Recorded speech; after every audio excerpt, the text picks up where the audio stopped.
What is up, YouTube? Welcome back to another episode of Fan Takes.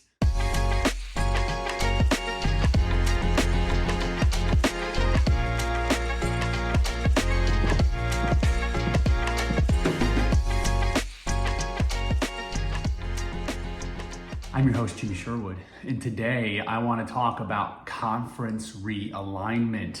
My goodness, what big news, right? You all have read about it.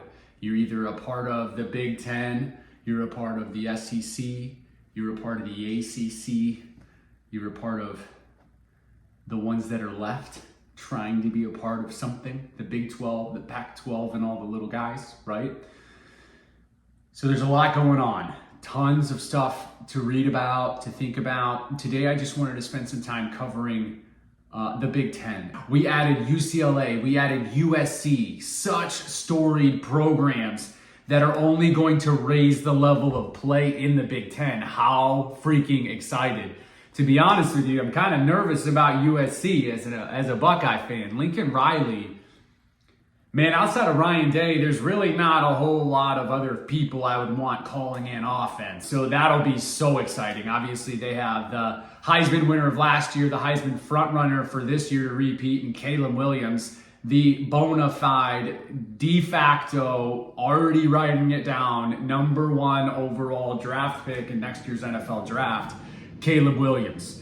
So we're adding his talent, Lincoln Riley, the USC Trojans, all of that history from the other side of the country with UCLA all the way here. Tons to unpack. You know, what does this mean for protected rivalries? What does this mean for travel for the students? Oh my goodness, I've been out of school for a while, but holy cow, I couldn't imagine. One, the athletic schedule that these students go through, but also having to travel out to California for a football game. They're also talking about adding potentially Washington, Oregon. We've heard about Stanford, just Miami, Florida State, like different things that'll just make the Big Ten national, right? And I think that's what we're going for, right? So looking at the Big Ten football 2024 and 2025, two play opponents, meaning that they're going to have a home and home, some of which is protected by the rivalries.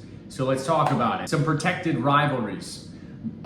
You will never ever miss Illinois playing Northwestern and Purdue.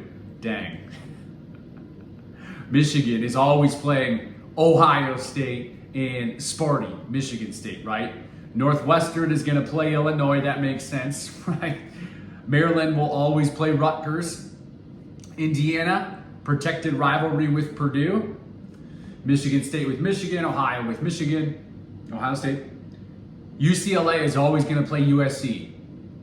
Okay, that makes sense, right? Apparently every game Iowa has on this list is protected. So much tradition. Guys, we've got Minnesota, protected rivalry. Nebraska, protected rivalry. Wisconsin, protected rivalry. We have the most protected rivalries on this list. Fortunately, though, we're not seeing Penn State and Ohio State being a protected rivalry.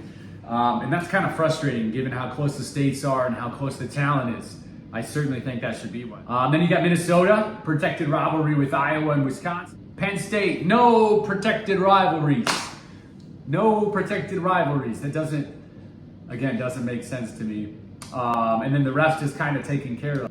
So right now we've got 4, 8, 12, 16 teams confirmed in the Big 16 starting next season. It's going to be very interesting as we get closer and closer to next season, what happens with teams that are kind of on the fringe, haven't pulled the trigger because the money isn't quite what they were expecting, but it's more than they're making in their existing conference. There are going to be a lot of programs that have to take quote unquote pay cuts when compared to others in the conference, but absolutely pay increases compared to what they were making before. This is going to completely change the landscape of college football just in time for the 12-team playoff. You take a look at the Big Ten between Ohio State, Michigan, USC, Penn State. There's 4 right there that are 4 no matter what. Then, of course, you've got Wisconsin with Luke Fickell.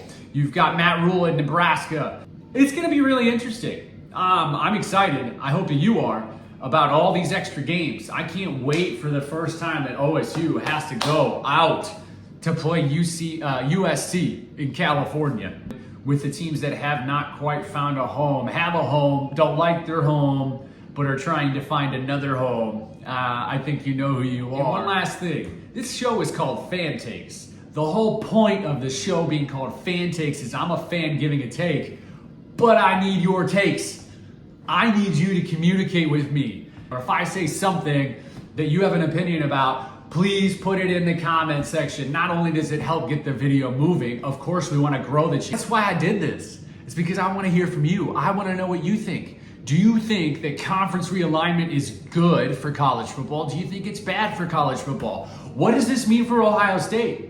I mean, you've got big programs, UCLA and USC, not to mention not winning against Michigan in the last 2 years. Like, what does this mean for Ohio State? As always, guys, please hit the like button if you like the content. It certainly helps. Our first goal out of anything is to get to 50 subscribers. Anyone who's hit subscribe in the last week or two means that I'm doing something that you might like, and that's a good sign. At the end of the day, guys, I just want to bring you my take. I want to hear your take. And I want to create discourse around college football and the Ohio State Buckeyes. As always, we appreciate you guys. Until next time, we out.